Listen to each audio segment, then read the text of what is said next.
Okay, सो recording हमने start कर दी है हमेशा की तरह। तो पहले थोड़ा सा लास्ट क्लास में क्या चीज़ें डिस्कस करी थी, 5 मिनट के अंदर रिवाइज कर रहे थे। तो हमारा जो एक्रोनिम चल रहा है वो है DEAD विच मीन डेड। ठीक है, तो जिसमें से कि हमने पहले क्या डिस्कस करा, डी फॉर डाउट्स। अब जो चैप्टर नंबर 7 फिनिश करा भगवान श्री कृष्ण ने, तो 5 चीज़ों के बारे में चीज़ें छोड़ दी। कौन कौन सी थी वो 5 चीज़ें? पहला था आपका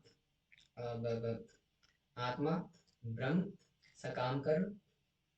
हाँ, आत्मा, ब्रह्म, सकाम कर्म, ईश्वर और भौतिक जगत। तो ये 5 चीजें यहाँ पे भगवान ने हिंट दे दिया।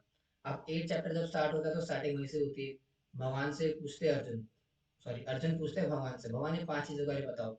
भौतिक जगत क्या है, सकाम कर्म क्या है, ब्रह्म क्या है, आत्मा क्या है।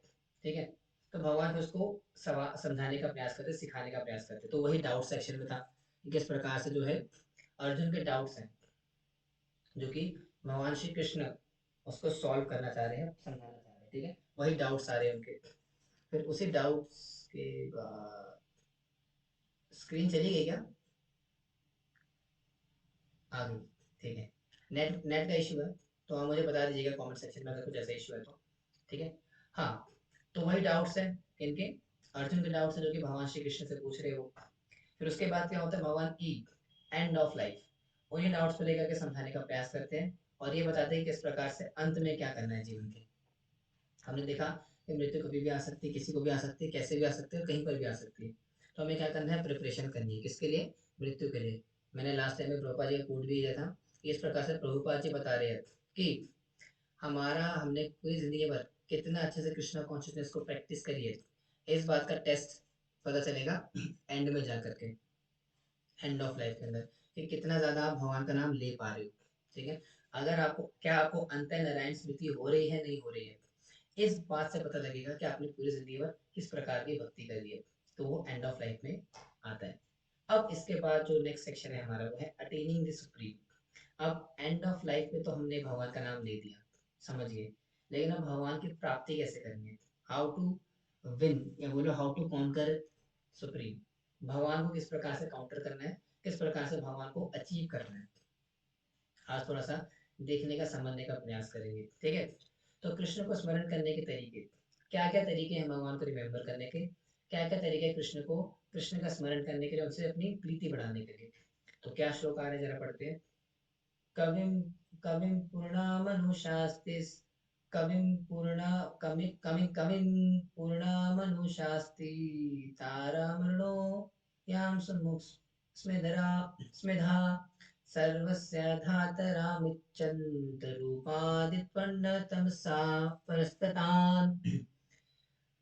क्या कह रहे हैं यानी कि कविम पूर्णाम, यानी कि भगवान का नाम लेना है, भगवान का स्मरण करना है, कुछ कुछ यहाँ से इसको समझ में आ रहा है। आगे क्या है, अष्ट चक्र योग, किस प्रकार से चक्रों पे ध्यान लगाना है। आपने सुना होगा कुंडली जागरण के बारे में, काफी विषय में जानकारी आती है, काफी सारे लोग कुंडली जागरण के विषय बताते हैं किस प्रकार से चक्रों पे ध्यान लगाना है, भगवान की भक्ति करनी है। ठीक है, तो चक्रों पे ध्यान लगा कर भी भगवान का स्मरण कर सकते हैं। तो वही यहाँ पे बता रहे, प्राण काले मन, प्राण काले मनसा चलेन भक्ति युक्तो योग बलेनेव च, भ्रुवो में धर्य प्राणमविश्या संवित्ता तम परम पुरुषमेति दिव्यम। इसका शायद मीटर अलग है तो मैं उसको समझ नहीं पा रहा हूँ, लेकिन कुछ कुछ हद तक वही है। इसका मतलब बता रहे थे, क्या बोल रहे हैं कि चक्र पर ध्यान लगा रहे, बेसिकली भगवान बता रहे हैं कि किस प्रकार से मेरा स्मरण कर सकते हैं। तो अलग अलग योग की विधियां बता रहे हैं, उसमें से क्या अष्ट चक्र योग। हम सब जानते हैं हमारे शरीर में 8 प्रकार के चक्र हैं। नीचे स्टार्टिंग करेंगे तो अष्टांग, मूलाधार चक्र, ठीक है, षष्टांग चक्र, और ऐसे करते करते मणिपुर चक्र, ऐसे 3 सारे चक्र आते हैं। तो जब उन चक्रों पर ध्यान लगा रहे तो हमारा मन, बुद्धि, अहंकार, ये सारे नियंत्रण में आते हैं। तो भगवान उसी विधि को बता रहे हैं, इसके माध्यम से आप मेरा स्मरण कर सकते हो। लेकिन हमें इतनी जरूरत नहीं है, क्योंकि हमारे पास द बेस्ट फिलोसफी है, कृष्णा कॉन्शियसनेस की फिलोसफी है, जिसके माध्यम से भगवान को रिमेम्बर करने का प्रयास करती है। ठीक है, क्या कह रहे हैं अर्जुन, अष्ट चक्र योग की प्रक्रिया के अनुसार आगे चक्र में प्राण को स्थित करने की कला को नहीं समझ पाए आप। लेकिन अर्जुन इस चीज को समझ नहीं पाए, ये कैसे करना है, क्यों करना है भैया, क्योंकि अर्जुन है सरल आदमी है। ठीक है, स्ट्रेट फॉरवर्ड बुद्धि के, तो उनको सब ना धूम धड़ाका पसंद भी नहीं आ रहा। तो कृष्ण अब इस प्रक्रिया को करने की विधि और इससे प्राप्त होने वाले फल को समझाएंगे। अब भगवान समझाएंगे इसी विधि को कि किस प्रकार से इसको अचीव करना है, किस प्रकार से इसको करने का प्रयास करना है और इसमें सक्सेस कैसे पानी है, और साथ में ये बताएंगे कि इसको इससे क्या प्राप्त होगा उससे आपको, what are you going to achieve. तो ये 8 प्रकार के चक्र हैं, आप स्क्रीनशॉट ले सकते हो। ठीक है, तो स्टार्टिंग आती है मूलाधार चक्र से, ठीक है, फिर कुंडलिनी, वो स्वादिष्ठान चक्र, नाभि चक्र, अनाहत चक्र, विशुद्ध चक्र, आज्ञा चक्र और सहस्त्र चक्र। और ये जो हमारा टॉप वाला जो चक्र है सहस्त्र चक्र, इसको ब्रह्मरंध्र भी बोलते हैं।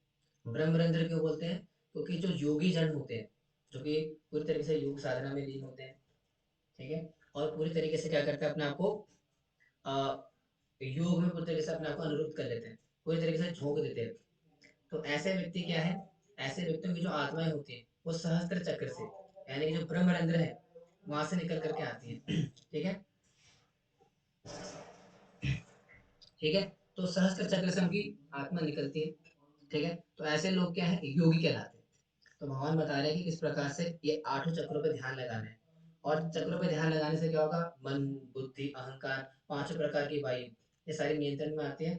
अल्टीमेटली क्या होता है, उससे आप भगवान का स्मरण कर पाते हो। ठीक है, फिर क्या बता रहे हैं, देखो, अक्षरम वेद, वेद विता वदंती वितार होगा, ये सारा ना उसका श्लोक का कहते हैं वो तोड़ा है, संधि विच्छेद किया हुआ है। ब्रह्मचार्य ये उसके ना कुछ है, डूज एंड डोंट्स, क्या करना है क्या नहीं करना है। ठीक है, अक्षरम, अक्षर पे ध्यान लगाना है। वेद वितः वदंती, यानी कि जो वेद में दिए गए वाक्य है उन पे ध्यान लगाना है। विता विरा वितराग, हर प्रकार के रागों को, यानी कि हर प्रकार के इंद्र तृप्ति की वासनाओं को त्यागना है। ब्रह्मचार्य चरितम, ब्रह्मचार्य का पालन करना है। बिना ब्रह्मचार्य का पालन होकर के इन 8 चक्र पे ध्यान नहीं लगाया जा सकता। ठीक है, अष्ट चक्र योग का फल क्या होता है, विशंति तत्ते पदम और परम शांति। ठीक है, सायाति परमाम गति, परम गति को प्राप्त होता है। परम गति क्या है, भगवान के धाम जाना या ब्रह्म ज्योति में प्रवेश करना। अगर योगी की भाषा में बोला जाए तो ब्रह्म ज्योति में प्रवेश करना, और अगर हमारे कॉन्टेक्स्ट में बात करी जाए तो भगवान श्री कृष्ण के धाम में जाना, भगवत धाम जाना। हालांकि हमें इन चक्रों पर ध्यान लगाने की कोई जरूरत नहीं है। प्रभुपाद जी ने हमें बहुत ही सरल विधि दी है किस चीज की, हरे कृष्ण महामंत्र का जप करने की। हरे कृष्णा कृष्णा कृष्णा हरे हरे, हरे राम राम राम हरे हरे। इस महामंत्र का जप करने से हर प्रकार की मुक्ति, प्रेम सब मिलेगा। ठीक है, ये बताया जा रहा है, भगवान श्री कृष्ण योगी जनों के लिए बात कर रहे हैं। और अभी नाम की विधि के बारे में बात नहीं कर रहे हैं। ठीक है, तो कॉन्टेक्स्ट अलग है यहाँ पे। अब यहाँ पे क्या कह रहे हैं, कृष्ण स्मरण का अभ्यास करने की सही विधि। तो सही विधि मैंने आपको ऑलरेडी बता दी गई है। और यहाँ पे भगवान ही बताएंगे, केवल भक्ति द्वारा कृष्ण प्राप्ति करना सुलभ है, यानी कि there is the only way, that is Krishna consciousness. भगवान की भक्ति करना, भगवान का स्मरण कर पाना ही, that is the only way to remember Krishna. इसकी भगवान पुष्टि करते हैं, यहाँ पे क्या बोल रहे हैं, अनन्य चेता सत्तम यो माम स्मरति नित्यशा, तस्याहं सुलभा पार्था नित्ययुक्तस्य योगिनाथ। तस्याहं सुलभा पार्थ, ये सुलभ है बहुत, ये नित्य रूप से मेरा स्मरण करना, स्मृति नित्यशा, सतत रूप से मेरा स्मरण करना, ये सुलभ विधि है, इजी विधि है। बहुत ज्यादा ताम झाम नहीं करना, जंगलों में नहीं जाना, बहुत ज्यादा वैराग का जीवन नहीं लेना, बस नित्य रूप से मेरा स्मरण करते रहो। और स्मरण में भी कैसे करेंगे, स्मरण कलयुग के अंदर हरे कृष्ण महामंत्र का जप करके। ठीक है, आगे क्या बोल रहे हैं, अब कृष्ण नए विषय की शुरुआत करते हैं। अब यहाँ से भगवान एक नया ट्विस्ट लेकर के आते हैं, नया मूड लेकर के आते हैं, जहां वे 7वें अध्याय के, सॉरी 8वें अध्याय के 24वें श्लोक में केवल भक्ति के फल बताकर उनके परम मन केंद्रित करने की प्रेरणा देते हैं। अब यहाँ से भगवान भक्ति को इलैबोरेट करना, भक्ति को उसका गुणगान करने का प्रयास करेंगे यहाँ से। ठीक है, और श्लोक 8.28 और से लेकर के टू 29 उन पर मन केंद्रित नहीं करने का परिणाम बताते हैं। पहले बताएंगे कि किस प्रकार से मन लगाना है। ठीक है, पहले उसका ग्लोरीफाई करेंगे, उसका गुणगान करेंगे, उसके बाद बताएंगे कि जो नहीं लगाते उसका परिणाम क्या होगा। ठीक है, तो यही सेम चीज 7 चैप्टर के अंदर भी आई थी। कब आई थी, जब भगवान ने बताया था कि 4 प्रकार के लोग ऐसे हैं जो कि मेरे शरण में नहीं आते, और 4 प्रकार के लोग ऐसे हैं जो मेरे शरण में आते हैं। वही सेम कॉन्सेप्ट को लेकर के भगवान यहाँ पे आएंगे, जिसमें बताएंगे कि किस प्रकार से भक्ति का गुणगान करेंगे भक्ति किस प्रकार से विशेष है, और साथ ही में दूसरी तरफ ये बताएंगे कि भक्ति ना करने के क्या परिणाम है। तो भगवान बता रहे शुद्ध भक्त का पुनर्जन्म नहीं होता। ये पहला सबसे पहला फायदा है भक्ति करने का। आई थिंक लास्ट क्लास में दीक्षा माता जी थी, पता नहीं कौन सी माता जी थी, पूछ भी रही थी कि जो भक्त है उसका पूरा पुनर्जन्म नहीं होगा क्या। अब बहुत पहले की बात है, मुझे आई थिंक रिमेम्बर नहीं है, लेकिन हाँ भगवान ने तो इस बात को क्लियर कर दिया। तो क्या बोल रहे हैं, मामुपेत्या पुनर्जन्मा दुःखालयम् आशाश्वतं नाप्नुवन्ति महात्मानः संसिद्धि परमां गता। क्या बोल रहे हैं भगवान, मामुपेत्या पुनर्जन्मा दुःखालयम् आशाश्वतम, नहीं लेता, यानी कि दोबारा से पुनर्जन्म इस दुःखालयम इस दुखों के संसार में जो कि अशाश्वत है, टेम्पररी है, नाप्नुवन्ति नहीं लेता, और ऐसा महात्मा, महात्मा ना समसिद्धि परमाम गति, ऐसा जो महात्मा है वो क्या करता है, परम गति को प्राप्त होता है। अब परम गति का यहाँ पे कई सारे मतलब हो सकते हैं, किसी के लिए किसी के कॉन्टेक्स्ट में ये ब्रह्म ज्योति हो सकता है, किसी के लिए भगवान का धाम हो सकता है, लेकिन यहाँ पे जो रेलेवेंस जो ये बताया गया, भगवान जो कह रहे हैं परम गति का मतलब यहाँ पे भगवान का धाम ही है क्योंकि that is the top most liberation. हालांकि ब्रह्म ज्योति में प्रवेश करना भी लिबरेशन ही है, लेकिन जो हाईएस्ट लिबरेशन है वो तो भगवान का धाम जाना ही है। तो परम गति का मतलब हमारे लिए वही यहाँ पे प्रभुपाद जी ने परपट में ये दिया है। ठीक है, क्या कहना आगे, अब इसी को लेकर के भगवान आगे चलेंगे, यह कहते हुए कि आध्यात्मिक व्यक्ति के लिए पुनर्जन्म नहीं होता, कृष्ण अब इसे अशाश्वत भौतिक जगत के साथ तुलना करेंगे। अब भगवान इसको कंपेयर करेंगे इस मटेरियल वर्ल्ड के साथ, ठीक है, जहाँ बार बार जन्म और मृत्यु होती है। तो ये जो पूरा बर्थ एंड डेथ का साइकिल है भौतिक जगत के अंदर, अब भगवान क्या कर रहे हैं इस पर्टिकुलर वर्ष को, कि जो भगवान का भक्त ऐसा महात्मा पुनर्जन्म नहीं लेता, इसको समझाने का प्रयास करेंगे मटेरियल वर्ल्ड के रेलेवेंस में, उसके कंपैरिजन में। ठीक है, तो ध्रुव अपनी माता के साथ वैकुंठ जाते हैं ठीक है, हम सब जानते हैं ध्रुव महाराज कौन थे, देवहूति के बेटे। ठीक है, माता देवहूति के बेटे हैं। ठीक है, और उन्होंने बोला कि जाओ जंगल में, जाओ नारायण की प्राप्ति करो, जंगल में जाकर के तपस्या करो।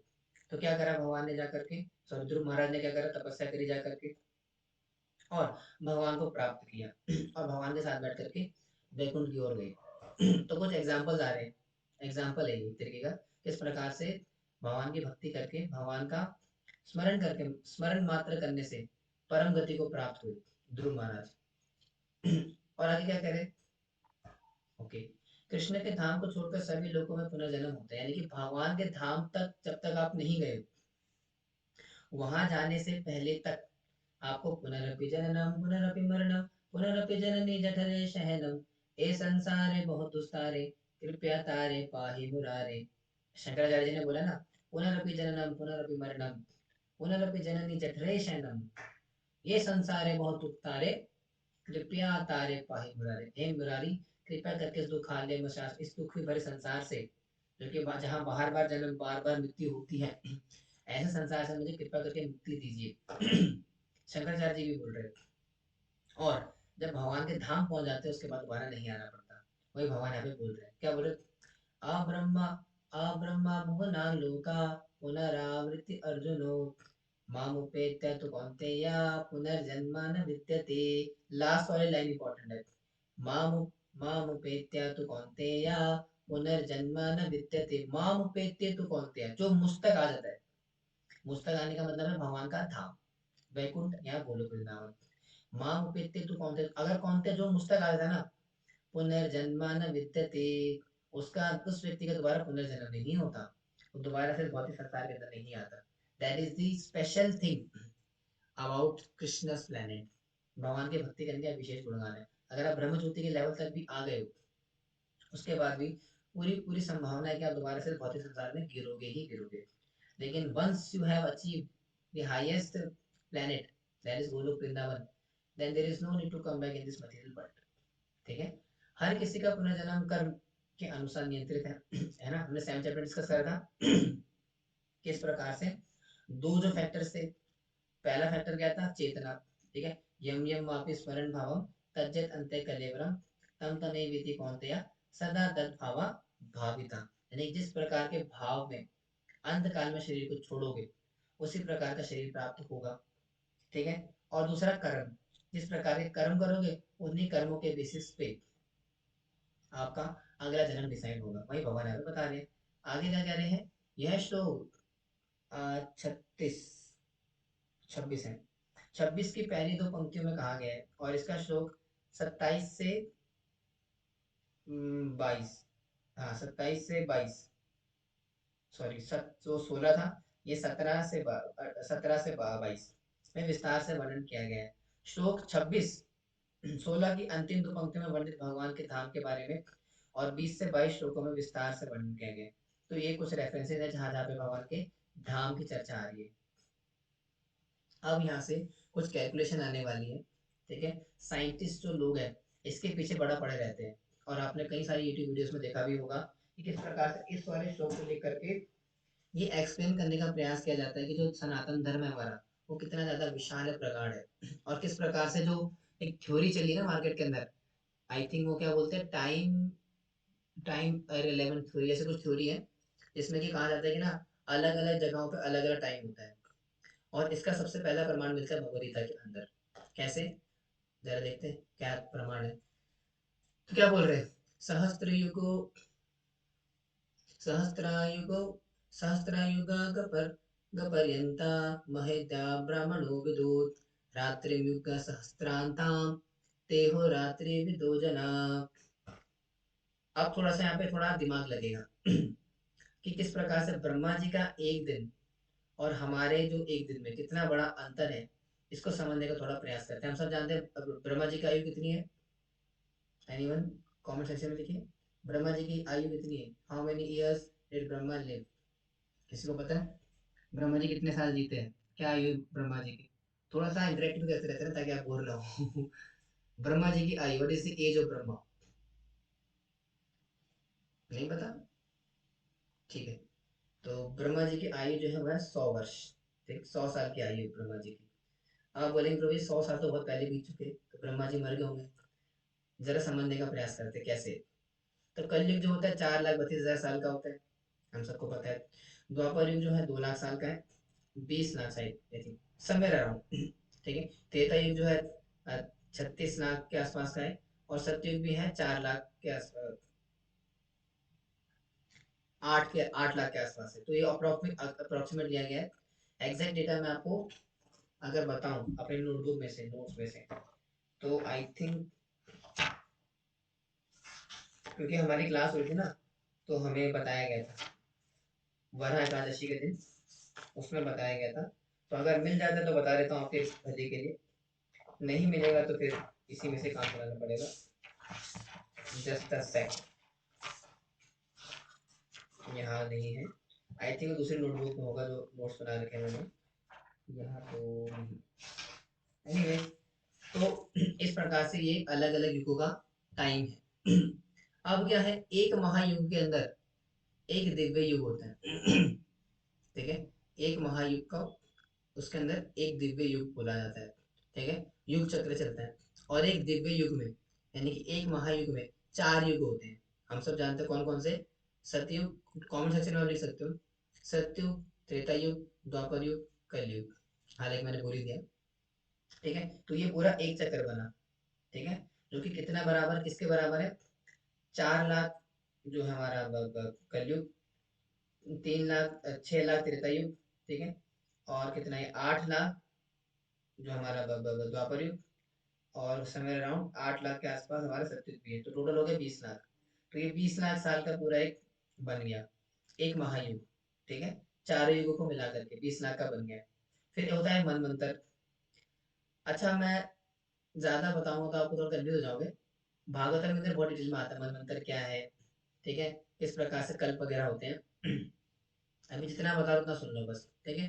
तो एक मनवंतर के अंदर ये क्या है, 8 है 7 है, 72 महायुग होते हैं, ठीक है। 72 महायुग का एक मनवंतर होता है और एक महायुग के अंदर 20 लाख साल होते हैं, तो यानी कि 20 लाख इंटू 72 वो बराबर होते हैं एक मनवंतर के, ठीक है। फिर ऐसे ही 20 लाख इंटू 7 20 हो गए, ठीक है। जो कमेंट सेक्शन में कुछ आया है तो हाँ वो कैलकुलेशन है पूरी, आनंद प्रभु ने दी हुई है, ठीक है। तो इस प्रकार से है, तो पूरा ये होता है। तो प्रत्येक मनवंतर के पहले और बाद एक संध्या काल आता है, ठीक है, जो कि दो 5 लाख साल का होता है। तो बेसिकली कहने का मतलब ये, ज्यादा कंफ्यूज नहीं करना चाहता मैं आपको, कि जो ब्रह्मा जी की जो 1 वर्ष, मतलब जो ब्रह्मा जी की आयु है बहुत ज्यादा है। ठीक है, एग्जैक्ट काउंट मैं आपको बता दूंगा, मेरे नोट्स के ऊपर दिया हुआ है। तो इस प्रकार से पूरा रहता है। ब्रह्मा जी का एक दिन जो है वो कितने मनवंतर का है? अब 2 और 5 पर 24 मनवंतर का होता है। ठीक है, 24 मनवंतर प्लस 24 संध्या काल होती है। तो ऐसे पूरा कैलकुलेशन है, ज्यादा दिमाग नहीं लगाते इसमें। ठीक है, टाइम वेस्ट भी होगा, प्लस आपको कुछ समझ में भी नहीं आने वाला। स्क्रीनशॉट ले लेना, बाद में देख लेना। और ज्यादा इंपॉर्टेंट नहीं है, पहले बताता हूँ, ये इतना इंपॉर्टेंट नहीं है। सिद्धांत दिन ज्यादा इंपॉर्टेंट है। ब्रह्मा जी का दिन भी ये बात के आगे की चीज है, तो उस पर ज्यादा दिमाग नहीं लगाना। ठीक है, तो भौतिक जगत की प्रकट और अप्रकट स्थितियां होती है। हमने पहले डिस्कस करा था कि दुर्गा देवी 7 चैप्टर में आया था ना, कि भगवान की 2 प्रकार की शक्तियां हैं, पराशक्ति और अपरा। परा प्रकृति और अपरा प्रकृति, 2 प्रकार की प्रकृति है। ठीक है, तो उसी के बारे में थोड़ा समझने का इसमें प्रयास करते हैं। क्या बता रहे हैं? भौतिक जगत में ब्रह्मा की रात्रि की अव्यक्त अवस्था से बेहतर एक और अप्रकट प्रकृति है, जो शाश्वत आध्यात्मिक जगत है। यानी कि ब्रह्मा जी के पूरा जो एक रात्रि है उससे कहीं ज्यादा बेटर है एक अप्रकट प्रकृति। यानी कि जो अप्रकट प्रकृति, अप्रकट का मतलब बेसिकली वही है, जब भगवान श्री विष्णु का ग्लांस नहीं हुआ। जब भगवान श्री विष्णु ग्लांस करते हैं प्रकृति के ऊपर, तब जाके प्रकृति जीवित होती है, otherwise the material world is dead. अगर भगवान का ग्लांस हट जाएगा हमारे भौतिक प्रकृति से, तो क्या होगा? पूरी भौतिक प्रकृति डेड हो जाएगी, क्योंकि वो ऑलरेडी है। तो भगवान श्री विष्णु जब ग्लांस करते हैं, महाविष्णु नहीं, शिरोदक्षा विष्णु, महाविष्णु तो सृष्टि करते हैं, उसमें से तो शिरोदक्षा विष्णु है। नहीं, मैं गलत बोल रहा हूँ, गर्भदक्षा विष्णु। गर्भदक्षा विष्णु जब लैंस करते हैं, तब जाकर के भौतिक प्रकृति चलन में आती है। ठीक है, तो उसके बाद ये चीज व्यक्त हो पाती है। तो अव्यक्त और व्यक्त का सीधा सा मतलब है, अव्यक्त प्रकृति वो प्रकृति है जिसमें कि भगवान श्री विष्णु का ग्लैंस नहीं हुआ, और वो चल अचल अवस्था में है, यानी कि अभी वो लिविंग नहीं है। व्यक्त तब हो जाती है ठीक है, व्यक्त वो तब हो जाती है जब भगवान श्री विष्णु का ग्लैंस होता है और वो चलन में आती है। ठीक है, तो आध्यात्मिक जगत अव्यक्त और सनातन है। ठीक है, आध्यात्मिक जगत हमारे तरह नहीं है, वो हमेशा से इटर्नल है और एग्जिस्टिंग है, एवर एग्जिस्टिंग। शाश्वत आध्यात्मिक जगत कृष्ण का धाम है, यानी that is the planet of Krishna, जो कि क्या है? शाश्वत है, आध्यात्मिक, टेम्परेरी नहीं है, परमानेंट है। और यही भगवान यहाँ पे इस चीज की पुष्टि करते हैं, क्या बोलते हैं? अव्यक्तोक्षरा इति युक्तास् तमाहु परमां गतिम् यं प्राप्य न निर्वर्तन्ते तद्धामं परमं मम। ठीक है, यं प्राप्य न निर्वर्तन्ते तद्धामं परमं मम। ठीक है, इस प्रकार का परम धाम है मेरा, जो कि हाँ, जो कि इस पूरे संसार से परे है, और जो कि शाश्वत है, टेम्पररी नहीं है। ठीक है, तो भगवान अपने धाम का यहाँ पे जिक्र कर रहे हैं। आगे क्या बोल रहे हैं? इस श्लोक से संबंध में क्या आ रहा है? कह रहे अपने धाम के बारे में बताने के बाद कृष्ण अब उस धाम को प्राप्त करने का मार्ग बताएंगे। क्योंकि अब जब भगवान ने बता दिया कि मेरा धाम क्या है? शाश्वत है, नित्य है, और टेम्परेरी नहीं है, परमानेंट है। अब जब भगवान ने अपने धाम का बता दिया कि मेरा धाम ऐसा है, तो बताएंगे किस प्रकार से उनके धाम तक पहुंचना है, और किस प्रकार से भगवान को अचीव कर सकते हैं, उनके धाम तक पहुंच सकते हैं। तो भगवत धाम का अनन्य भक्ति के द्वारा पहुंचा जा सकता है सिर्फ। There is the only way to achieve that Golok Vrindavan, the planet of supreme lord, that is bhakti, devotional service. भगवान की भक्ति करने के माध्यम से ही हम सिर्फ भगवान के धाम जा सकते हैं। और भगवान इस चीज की यहाँ पे पुष्टि भी करते हैं। क्या बोल रहे हैं भगवान? पुरुषासा परा पार्थात भक्त्या लाभस्ते वंदन्या यस यस्यान्तः स्थानि भूतानि येन सर्वमिदं तदम्। भक्त्या लाभस्त्व वनन्या, यानी कि भक्ति के माध्यम से ही भगवान के धाम तक पहुंचा जा सकता है। तो that is confirmed by Krishna himself. इस श्लोक के अंदर भगवान इस चीज को कंफर्म कर रहे हैं, इस चीज की कंफर्मेशन दे रहे हैं, किस प्रकार से भगवान की भक्ति करने के माध्यम से ही भगवान के धाम तक पहुंचा जा सकता है। तो इसी के साथ हमारे वाला सेक्शन में फिनिश होता है। ठीक है, ए फॉर अटेनिंग सुप्रीम, किस प्रकार से भगवान को अचीव करना है, और भगवान का धाम कैसा है? शाश्वत है। और भगवान के धाम तक पहुंचना कैसा है? किसके माध्यम से पहुंचना है? भक्ति के माध्यम से। लेकिन अब भक्ति है क्या? है ना, भक्ति को भी तो समझना जरूरी है। जिसके माध्यम से भगवान मिलने वाले हैं, वो चीज क्या है? जरा उसके बारे में तो चर्चा करना जरूरी है। तो चला चर्चा करते हैं कि डिवोशन क्या है। ठीक, किस प्रकार से भगवान की भक्ति करनी है, भगवान का डिवोशन, भगवान के प्रति प्रेम विकसित करना है। तो मृत्यु के विविध समय होते हैं। अब यहाँ पे कुछ ना टेक्निकल चीजें आने वाली, किस प्रकार से किस समय में मरने से क्या होता है, जरा समझने का प्रयास करते हैं। ज्यादा नहीं समझना, उतना इंपॉर्टेंट सेक्शन नहीं है। जो मेन सेक्शन है इंपॉर्टेंट समझने का वो आपको समझा दिया जाएगा। क्या बोल रहे हैं कि शरीर त्यागने के दो प्रकार है, जो कि 25 से लेकर 26 में बताया गया है। प्रकाश का मार्ग, अंधकार का मार्ग, यानी कि दो प्रकार की वो होती है। आपने सुना होगा एक होता है पूर्वांग उत्तरांग ऐसे करके होता है, यानी कि जो पहले 6 महीने होते हैं और लास्ट के 6 महीने होते हैं, उत्तरायण और दक्षिणायन। तो ऐसा बोला जाता है कि उत्तरायण में शरीर नहीं त्यागना चाहिए, सॉरी, दक्षिणायन में नहीं त्यागना चाहिए, उत्तरायण में त्यागना चाहिए, एक्सेट्रा एक्सेट्रा, कई सारे इस पे लॉजिक्स होते हैं। शरीर को अपने जो आत्मा होती है ब्रह्म रंध्र से निकालनी चाहिए, तो उसके बारे में भगवान थोड़ा बताने का प्रयास कर रहे थे। चुनाव करने वाले कौन कौन है? ज्ञानी और योगियों के लिए कौन सा? प्रकाश का मार्ग यानी कि एनलाइटनमेंट। और कर्मियों के लिए होता है अंधकार का मार्ग। चुनाव करते हो अपने हिसाब से, क्योंकि अपनी खुद की इंद्रिय तृप्ति, खुद के जो कर्म है उस हिसाब से डिसाइड होता है अपना, ठीक है। गति क्या होती है? जो प्रकाश का मार्ग चुनते हैं ज्ञानी लोग, योगी लोग, वो ब्रह्म ज्योति तक पहुंचते हैं, ठीक है, और मुक्ति को प्राप्त होते हैं और दोबारा पुनरागमन नहीं होता।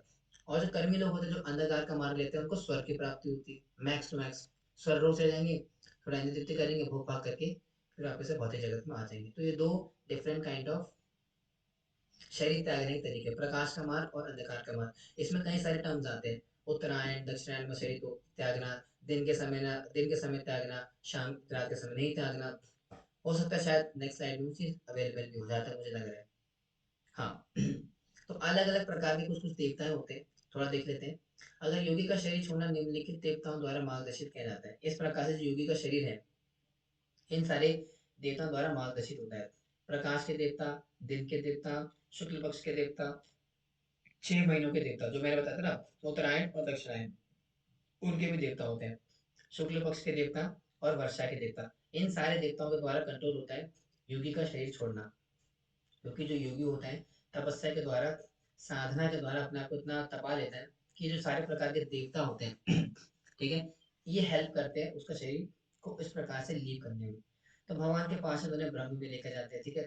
तो प्रकाश के ब्रह्मा है, दिन के इंद्र हैं, शुक्ल पक्ष के पानी के देवता, बिजली के देवता, चंद्र देवता, सूर्य देवता, हवा के देवता, ये क्या है? ये सारे देवता मिला करके ब्रह्म तक लेकर के जाते हैं एक योगी को, ठीक है। आई थिंक अब शायद अगला वो आएगा। हाँ, अंधकार का मार्ग है कर्मियों के लिए। कर्मी किस प्रकार से पहुंचता है?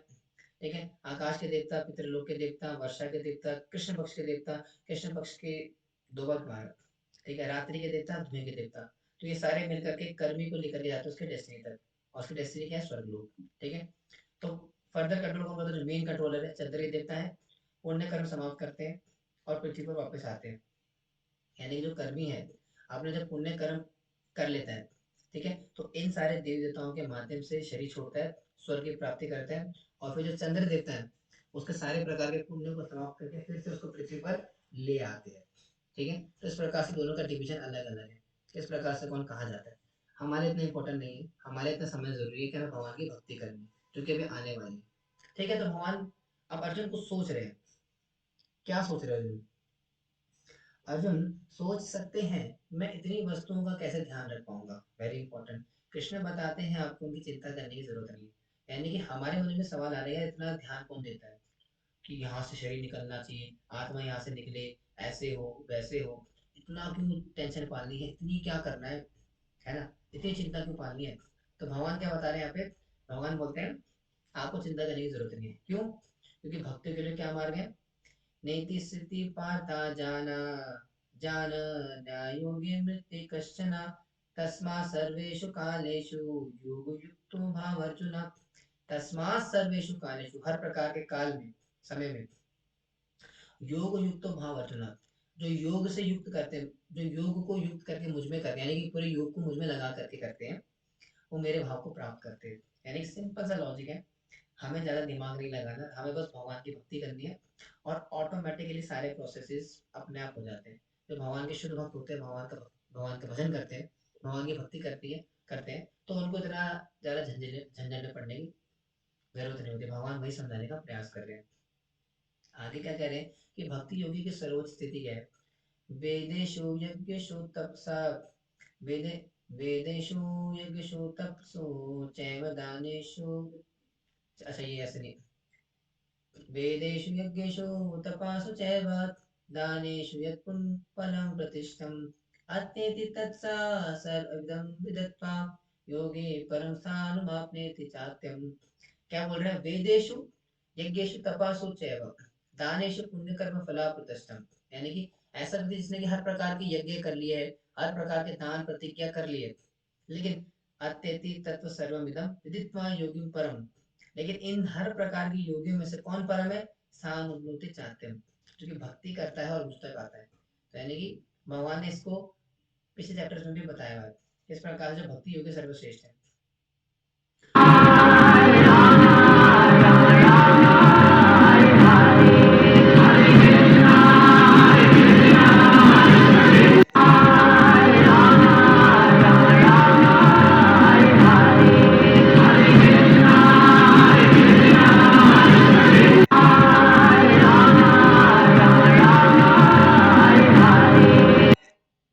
अब एक सेकंड, एंड में पूछेगा डाउट है। ओके, तो इसी प्रकार से हमने क्या देखा? DEAD, doubts, end of life, attaining the supreme and devotion. किस प्रकार से भगवान श्री कृष्ण से डाउट्स पूछे अर्जुन ने, फिर अपना बताया भगवान ने कि एंड ऑफ लाइफ में क्या करना है? भगवान का भजन करना है। फिर किस प्रकार से भगवान को अचीव करना है, फिर एंड में किस प्रकार से भगवान की भक्ति करनी है। तो ये पूरा इस चैप्टर का सारांश था जो कि आज हमने डिस्कस करा। ठीक है, तो हरे कृष्णा, श्री प्रभुपाद की जय, अनंत कोटि वैष्णव की जय, आप सभी भक्तों की